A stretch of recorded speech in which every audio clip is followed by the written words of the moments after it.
Bienvenidos a la séptima clase de este curso de inglés avanzado completamente gratis.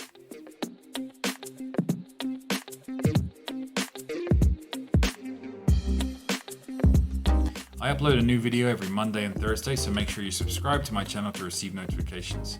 And don't forget, you can also join the Facebook group where you can download all of my resources, including this class, for free. Today we're going to be talking about paraphrasing.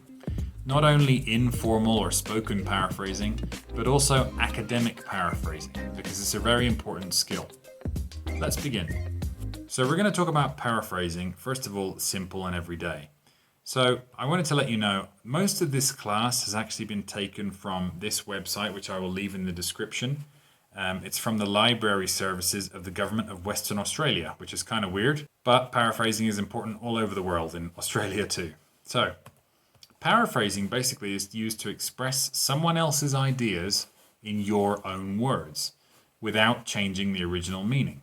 Paraphrasing involves replacing words, restructuring sentences, and rewriting the information in your own words, right? Summarizing, in contrast, summarizing is when you rewrite the information in your own words in a shorter form. But we're not talking about summarizing right now. And we're not talking about quoting, which is when you actually use the direct text from somebody else. So paraphrasing basically involves replacing words, restructuring sentences, and rewriting the information in your own words, which is something you're going to be doing a lot if you study university and you have to write reports or essays. So, if it's going to be used in an essay, ensayo, or something academic, you must cite the source, okay? But we'll see that later on. According to the government of Western Australia, there are several steps that you can do to start paraphrasing. I will share them here, but you don't necessarily have to use them as a checklist. It might help you. Step 1 is to read the original information carefully, ensuring you understand it fully. Well, of course, right? If you're going to rewrite something, you have to understand the original. Step 2 is identify the main points and key words in the original, and you can highlight them if you have a highlighter. Step 3, determine what you can change versus what you cannot change. Step 4, try covering the text so you can't see it. Step 5, write out the idea in your own words using synonyms or phrases that have a similar meaning. Step 6, change the order of the words or the structure if you can. And step 7, check your paraphrase against the original to be sure that you have not changed the meaning and that the information is accurate. So this is an exercise that you can do with any text. If you go to a newspaper or a website, just take a paragraph and follow these steps and practice paraphrasing, so rewriting the information without changing the meaning. So here you go, look at this. Water is one of the most important elements to any diet. It helps the body to flush out toxins and rehydrate throughout the day. Okay, I think water, important, diet, flush out toxins, rehydrate. Okay, so those are probably the 5 key things which I shouldn't change. The rest of it, so one of the most, elements, helps the body throughout the day. Those things are probably things that I can change the wording or change the expression without changing the meaning. So, water, important, diet, flush out toxins and rehydrate. One of the most I can change for a very, so a very important, or an extremely important. Element I can change for part or in, maybe something like an extremely important element. Water is a very important part in any diet. Could be. Helps the body, I could change maybe for helps our system, benefits us. Throughout the day, we could change for constantly or the whole day. So maybe I would change the second sentence to, it helps our system flush out toxins and rehydrate the whole day. Okay? So there you can see that the original, water is one of the most important elements to any diet. It helps the body flush out toxins and rehydrate throughout the day.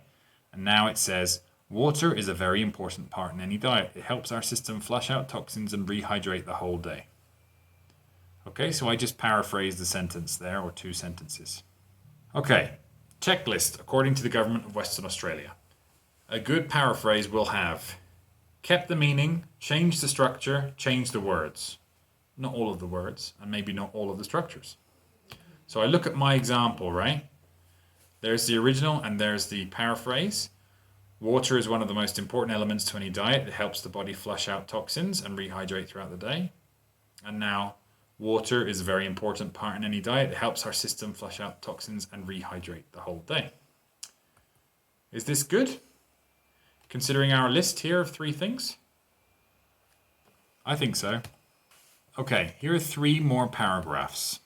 And I want you to select the key information. All right, first step, key information. First paragraph, oil prices fell throughout the industry because people stopped using their cars so much during the COVID-19 pandemic. Okay.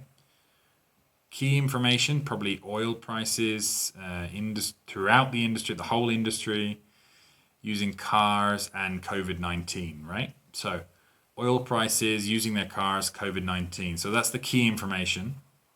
Second paragraph, generally speaking, dogs are a lot more attention-seeking than cats. Cats are quite independent animals that can quickly tire of human interaction and seek space. Okay. Key information. Stop the video. What do you think? I think the key information is this.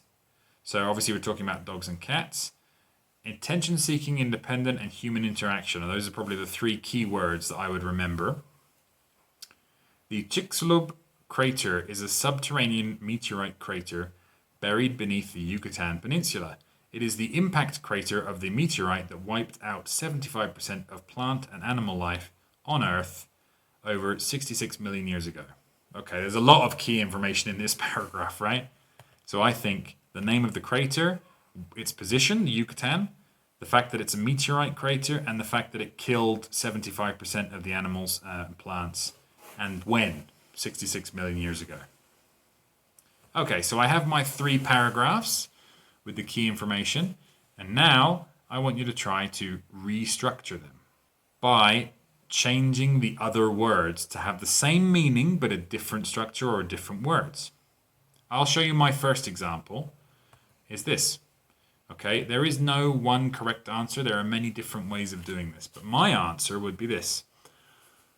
Okay, so I changed fell throughout the industry to dropped worldwide. Okay, same thing.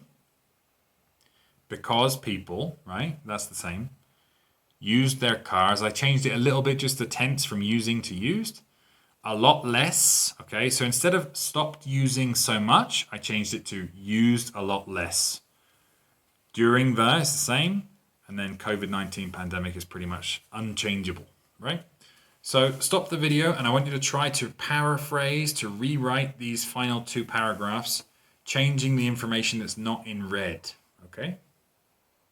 3, 2, 1, and I will show you my answers. Okay, the first one, I did this. It is widely understood. Dogs are attention-seeking animals, more so than cats, okay? Which are quite independent and can prefer space when they tire of human interaction. So I just changed the structure, right? Most of the words are the same. And finally, the Chicxulub crater paragraph, this is my example. So I did quite a lot of changes here. The Chicxulub meteorite crater, and then I talked about its position, located under the peninsula, is the impact crater of the meteorite, okay, that caused the extinction of, instead of that wiped out, right, all flora and fauna, plant and animal life, right, on Earth 66 million years ago. So those are my examples. So there you go. That's paraphrasing in terms of a simple rewriting of an everyday paragraph, maybe that you're writing in an email or something that you're saying when you're speaking. The slightly more complicated aspect of paraphrasing is when you're talking about academia. Okay, academic paraphrasing has an extra element. So we've kept the meaning, we've changed the sentence structure, we've changed the words, but we've also included a reference. Okay, so academic paraphrasing does require you to cite your references. You can't just repeat an idea in different words and then pretend like it's your idea. Obviously, you have to reference the author of the idea. So Check this out. Original text.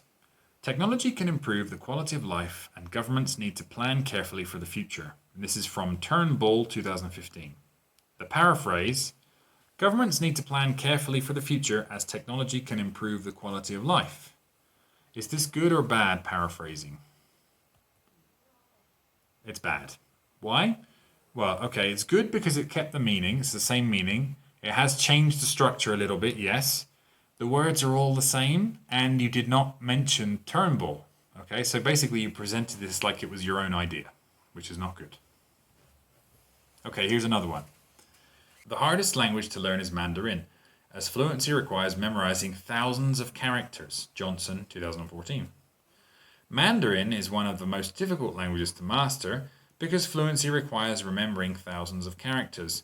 Johnson, 2014. Is this good? Yes, it is. You've kept the meaning, you've changed the structure, you've changed some of the words, and you've included the reference. Okay? That's good paraphrasing. Here's another one. In recent years, there has been growing concern among environmentalists and some car owners about the pollutants that cars emit into the atmosphere. That's Elliot, 2005. Paraphrase. Recently, there has been increasing concern among environmentalists and some car owners about the pollutants that cars send out into the atmosphere. Okay, so it's kept the meaning and it's changed some words, but it hasn't changed the structure and it hasn't provided the reference. So that's not good paraphrasing. Okay, here are 4, right, for you to try. So here are 4 quotations. 2 from E.H. Carr, 1 from Juan Rulfo, 1 from Octavio Paz. And I want you to try and paraphrase these in an academic paraphrasing sense. So you have to include a reference, all right? Change the words, change the structure, keep the meaning, keep the reference, okay? Those are the 4 things you have to worry about. So the first one from Juan Rulfo, nothing can last forever. There isn't any memory, no matter how intense, that does not fade out at last, okay? Study the historian before you begin to study the facts. That's E.H. Carr. It's very interesting. Like when you're studying history, he's a very important person to read. Study the historian before you begin to study the facts. Another one from E.H. Carr. The historian without his facts is rootless and futile. The facts without their historian are dead and meaningless. Okay. Again, that's E.H. Carr. And then finally a quote from Octavio Paz from Laberinto de la Soledad. Solitude is the profoundest fact of the human condition. Man is the only being who knows he is alone and the only one who seeks out another. Okay, so I want you to try and paraphrase these quotes with a reference in academic paraphrasing. Leave them in the comments below or put them on the Facebook page and I will try and respond to as many as I can. Okay, so that was academic paraphrasing. And then finally, I just wanted to touch briefly on paraphrasing and summarizing, okay? Obviously, there's a big difference between paraphrasing and summarizing because paraphrasing, basically, you're not changing the content. You're not reducing the content. But in summarizing, you are reducing the content. You're making it smaller. A summary is a brief account in your own words of someone else's ideas and is shorter than paraphrasing. The main aim of summarizing is to condense a text into its most important points. You should summarize much more often than you quote or paraphrase as it shows that you understand what you have read. This is an interesting point. When you're writing an essay in academia and you're pulling from lots of different sources and you're putting the ideas together, then it's very hard to paraphrase everything, put it in the same text because it's going to be a super long text. You have to summarize these ideas, okay? With reference, you have to summarize these ideas with reference and these together and formulate your theory. Although you have used your own words, you must still acknowledge the original source of the information by providing a reference. Of course, you have to use a reference when you're summarizing. Okay, so this is an article that I took from The Guardian website. This is about these Vaporfly sneakers, these training shoes which actually help you run faster because they have like a carbon plate in them which makes you spring more. Anyway, here's the article. And I want you to reduce this into one paragraph, right?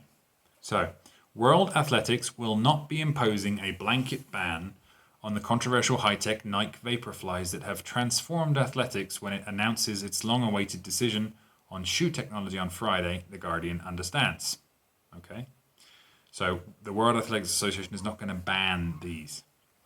Instead, the sport's governing body is expected to announce a temporary suspension of any new shoe technology until after the Tokyo Olympics, alongside the launch of a comprehensive research project to examine just how advantageous the shoes and others like it from rival brands are at an elite level. Okay, so they're going to stop all production of new technology and they want to do a deep analysis on these shoes.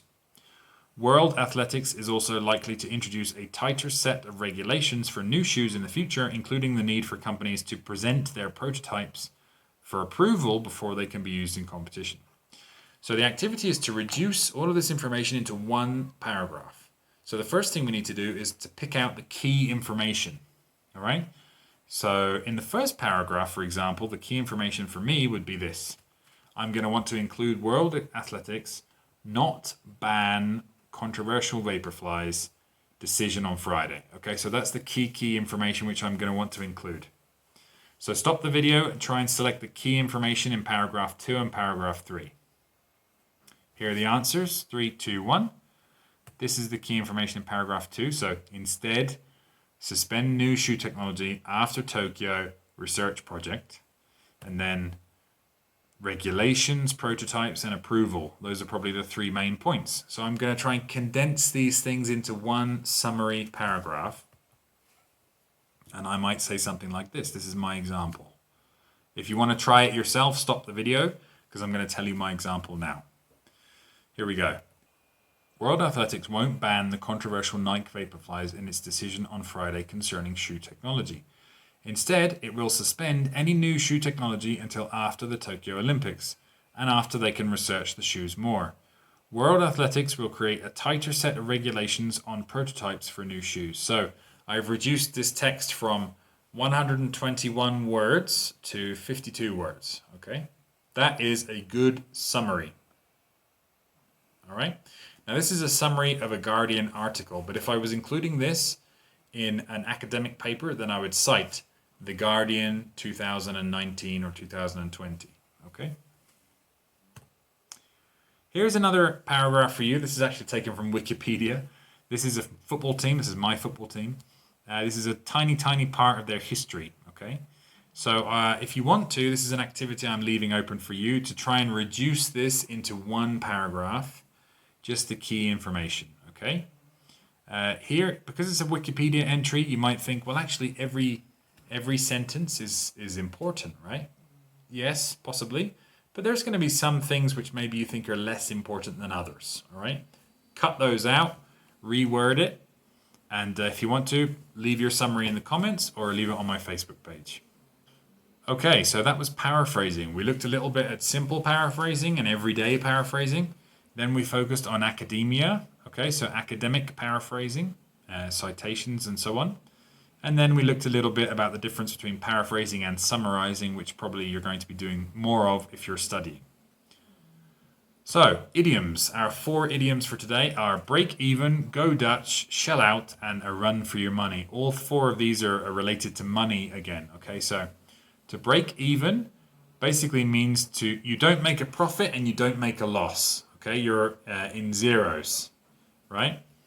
So, to be in the red is to make a loss, and to be in the black is to make a profit, but to break even means you basically just cover your costs in your business, and your business is at 0.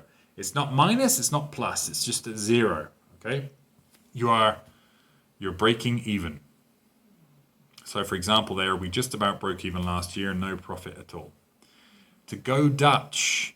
To go Dutch means to split the bill, okay? Yep, compartimos la cuenta. Dividimos la cuenta. Shall we go Dutch? Or would you like me to get this one? Dividimos la cuenta o quieres que yo te invite? Right? So shall we go Dutch or would you like me to get this one? Broke. I am broke. I just had to shell out for a new phone as I lost my old one. To shell out is to spend, gastar. Often it means something that you weren't very happy to spend or something extravagant. So I had to shell out for a new phone as I lost my old one, right? Tuve que gastar en un celular nuevo porque perdí mi celular viejo. And then finally, a run for your money. A run for your money basically means close competition. This isn't actually about money. This one is close competition. So when you give somebody a run for their money, it means you nearly win. Okay? It was very close. Right? So if there are two people racing and one person wins the race by 1 millisecond, you would say, oh, this person gave him a run for his money. Okay? The same I could say here for football. In 2018-19, Manchester City were the champions by 1 point. And Liverpool gave City a run for their money. But City finished first, right? So they gave them a run for their money. It was very close competition, but City finished first. That's everything for today's class. Don't forget to subscribe to my channel so that you can receive notifications when I upload a new video on Mondays and Thursdays. And of course, you can join my Facebook group so you can download all of my resources and my presentations, including the one for this class, for free. Thank you for learning English with me, and I will see you next class.